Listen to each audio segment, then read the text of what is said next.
Hello guys, welcome and welcome back to my channel. It's your girl Queen Choma. How you guys doing? So let's get right into today's video. Yeah, I think I'll call it the part 3 of the previous video. So guys, if you haven't watched that, please go and watch it so that you catch up with this story. I watched all 22 parts of Fell in Love with My Psychiatrist. You do not have to. I'm going to go over everything with you. I'm going to try to do this as accurately as possible without putting my opinion in there. I took notes. So Kendra has ADHD and she decided that she wanted to go see a psychiatrist to help her get on medication. So she started to go see a psychiatrist once a month. She did not have a therapist at the time because her therapist retired. Her therapist retired shortly after she started seeing the psychiatrist. She begged and begged for him to be her therapist. He was around her age, so she started to connect with him very quickly. He kept telling her, no, I can't be your therapist. You have to keep seeing me once a month. She got a new therapist, but she said that this therapist also used her. It was a 75-year-old therapist with a PhD. After she got this new therapist, she got a boyfriend. They were together for about a year, but she wasn't pleased in the bedroom. So she would talk to the psychiatrist about this, not the therapist. The psychiatrist who she had a crush on. She would also record these conversations. She has recordings of her 30-minute psychiatry sessions. She said his first name in one of the videos, and then everyone was going and trying to find him, and they did, and then she turned off her comments. She said she'll be blocking anyone who is trying to out him, who puts his name or picture in the comments. This is a lot of notes. She says that he emotionally manipulated her, manufactured a relationship with her without an actual relationship. Part 8 is where we're at right now. It's all about her second boyfriend / I think they just went on a few dates. I'm not sure if that was fully her boyfriend. He was also a therapist. He had talked to her about how he had a crush on his patient. So she says that her psychiatrist was really good at being professional, but told her psychiatrist about this date with her boyfriend / date being inappropriate with a patient. It says his reaction looked like he saw a ghost and was going to vomit. She recorded the conversation where she admitted having a crush on him, so she has that recording.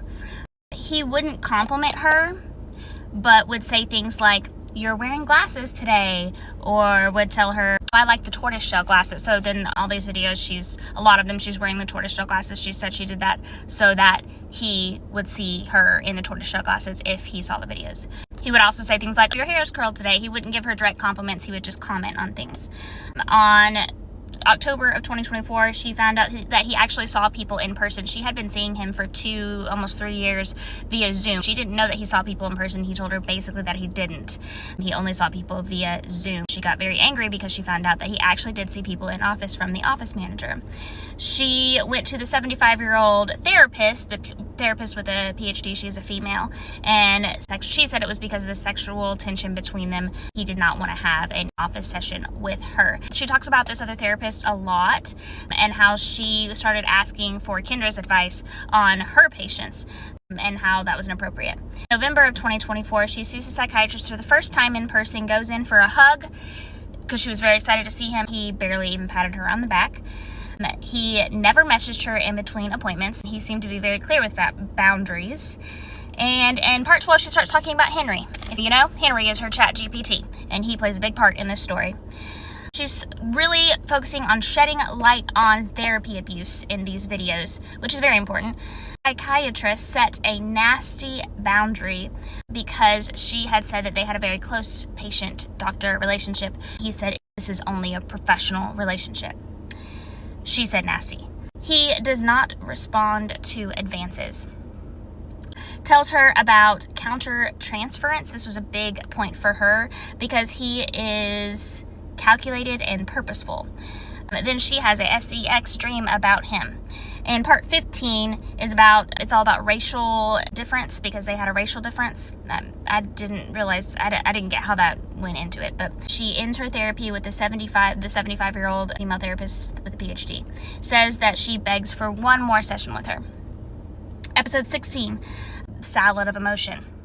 She tells him about the sex dream and was very surprised and seemed kind of uncomfortable. He asks if she likes his boundaries. And then he opened the door for her and followed her out of the room, down the hallway, out of the corridor, and said, "See you next month?" ?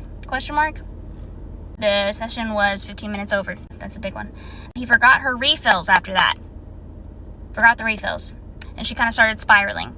She says she started spiraling because he left it open for her to spiral and stop the relationship. Her insurance changed, and then she decided to stop her sessions with the psychiatrist. They wouldn't be paid for her to go buy her insurance to him anymore, so it would only be paid for her to go once every 3 months or something like that. The 75-year-old therapist friended her on Facebook, and then the last session he was very cold towards her, and that's where we're at right now, part 22. You're welcome. Kendra keeps saying that women aren't believed and that's why they're not coming forward like her. But the thing is, we do believe you, Kendra. I believe that when you came up to him and gave him this big hug, that he set a boundary and gave you a pat and didn't hug you back. I believe that when you told him that you and him have a very special relationship, that he set a boundary like you said. He set a boundary and said, no, we have a professional relationship.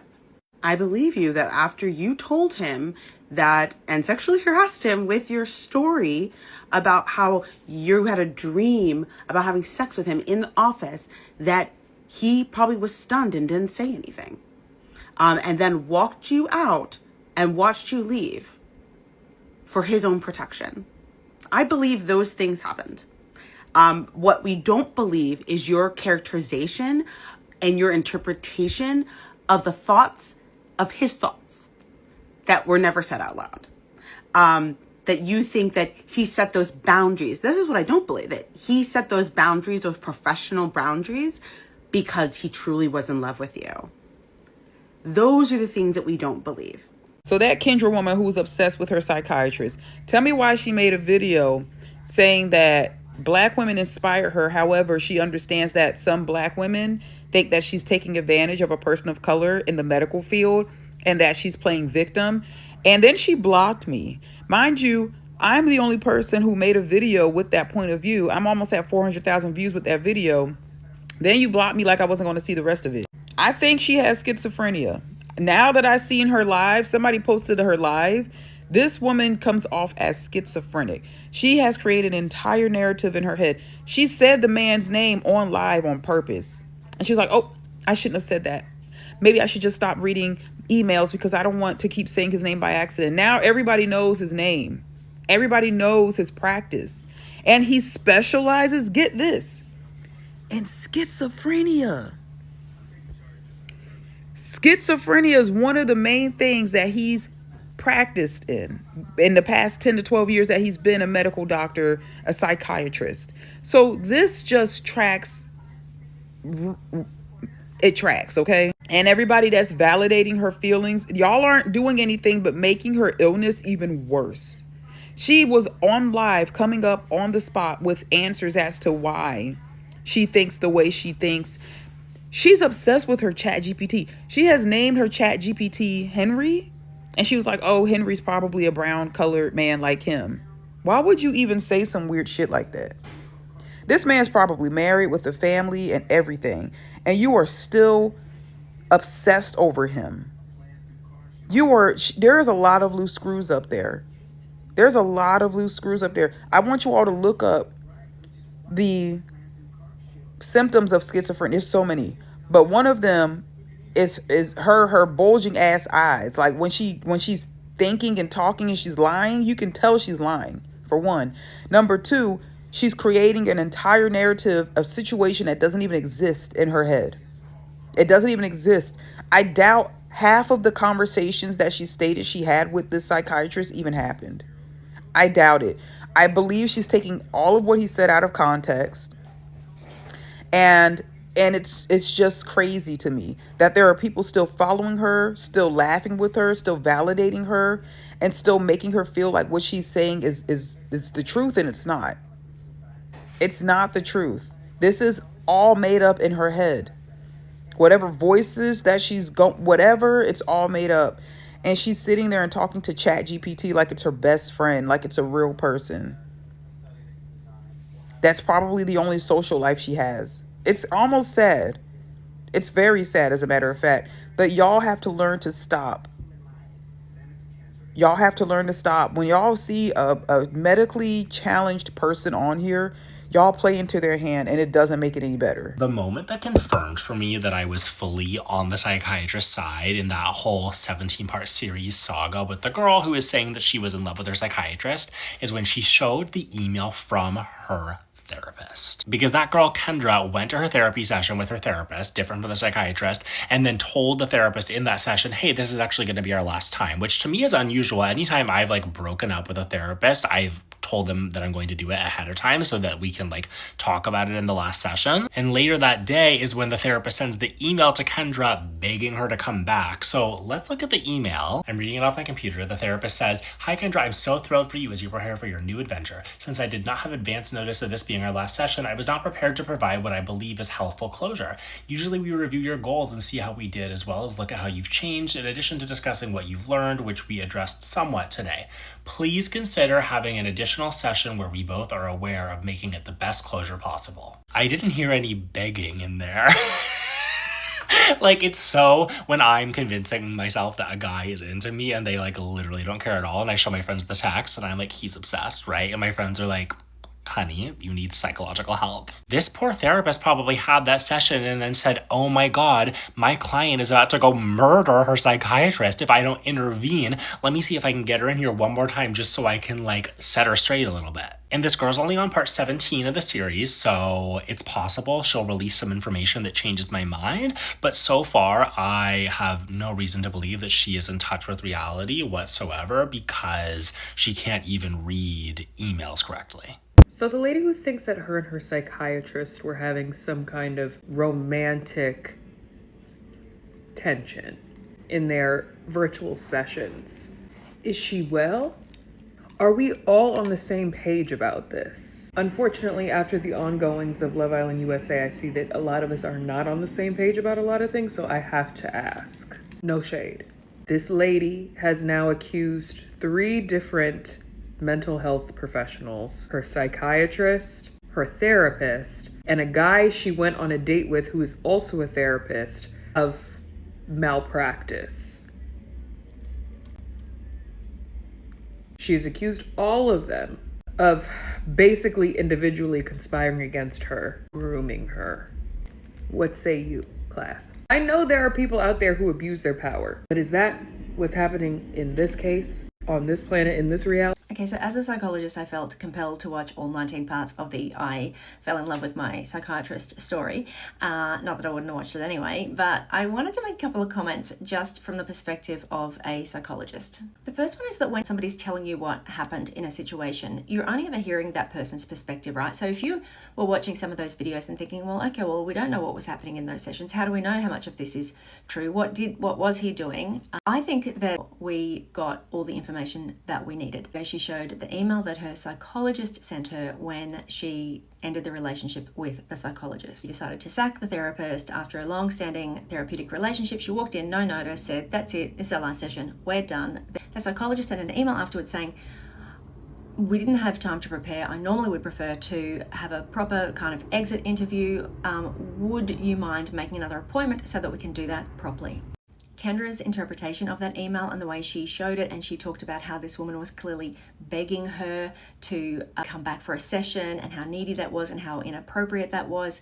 I think that really gave a solid clue into what's going on up in here and the distorted perceptions that are going on around fairly reasonable looking behavior from my perspective. And the second and most important thing I want to say is this: when you work in a mental health profession, there is this constant line that you are trying to walk between maintaining rapport with the client, obviously maintaining boundaries, healthy boundaries, and also not wanting to behave in a way that actually triggers that person's trauma.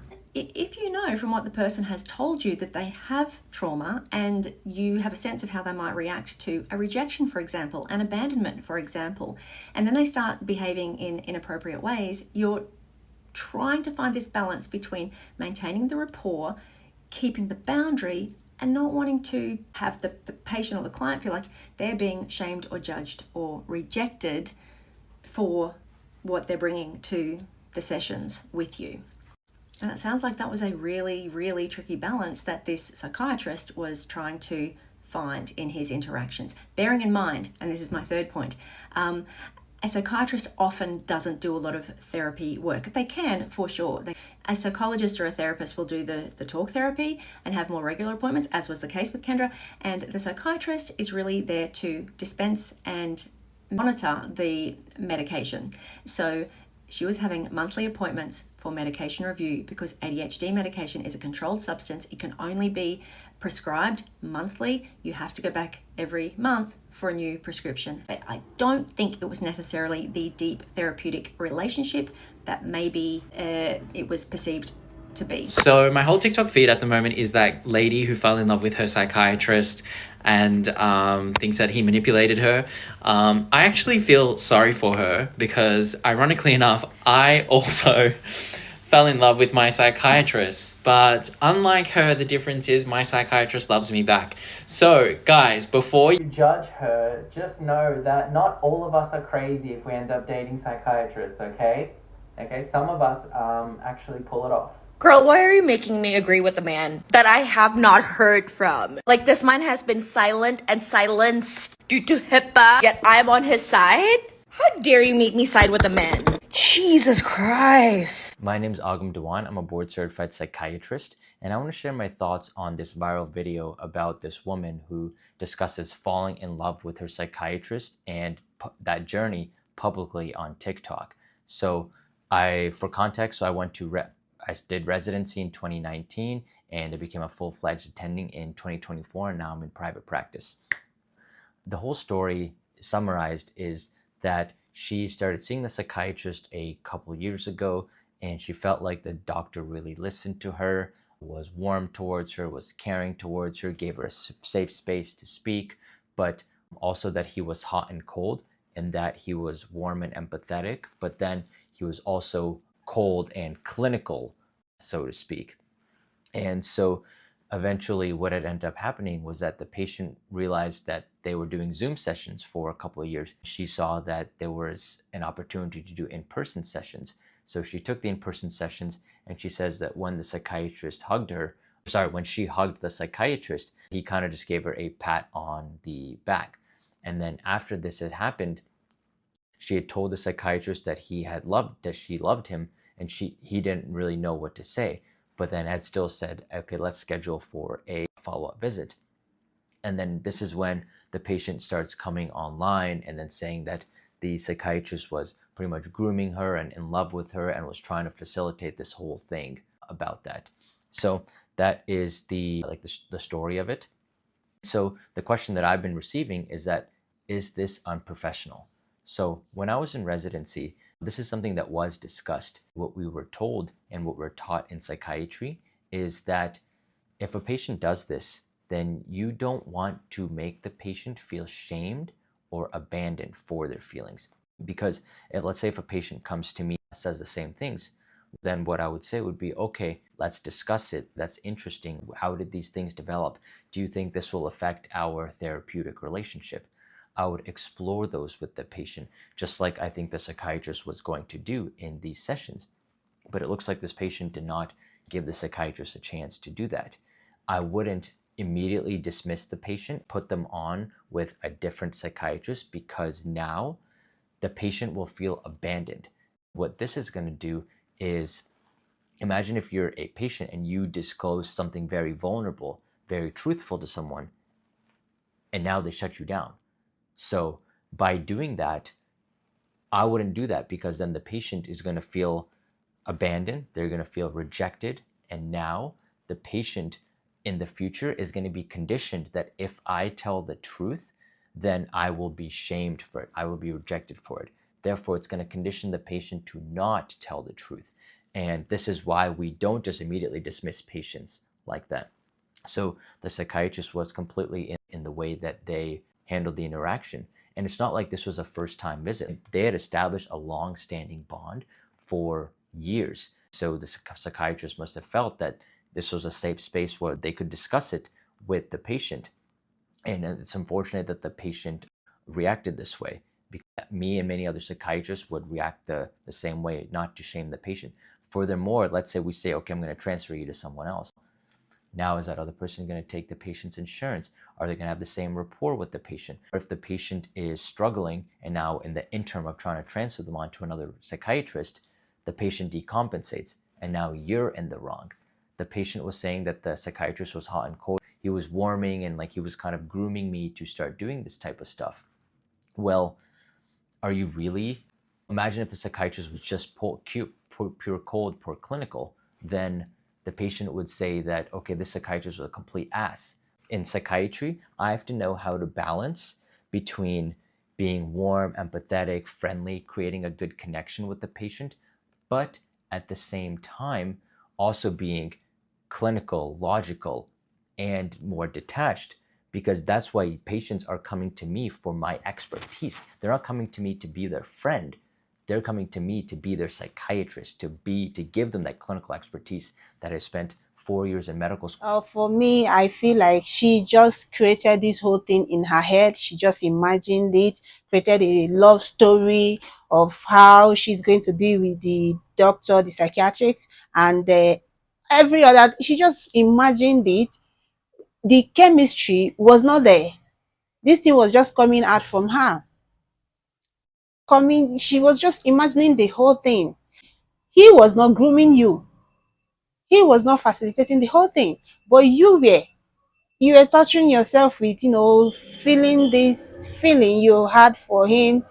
You kept on growing these emotions and all of that, which was in your head, because he is trying to maintain a healthy boundary between you and him.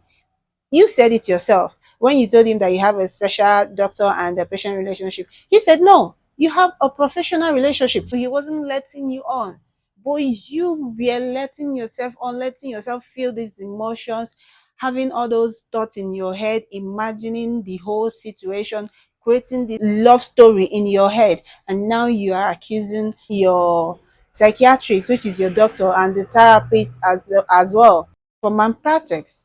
You're accusing your psychiatrist and your therapist for malpractice. Even the other psychiatric guy that you dated, your ex-boyfriend.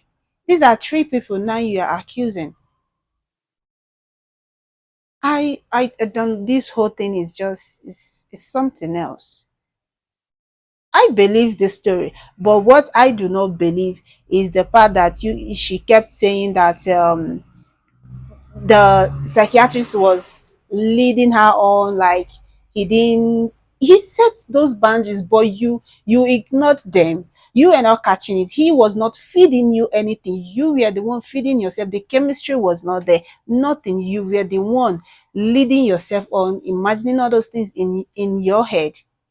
This man probably has a wife and a children, and you're just trying to bring all this whole thing. You even mentioned his name in your life section, which you said it was a mistake and all that, and people, went searching, digging for him to, see what he looks like. Even the place that she said that the therapist was begging her to come back for the last section, that they normally do that, but there was no begging. Like the other creators also saw that there was no begging there.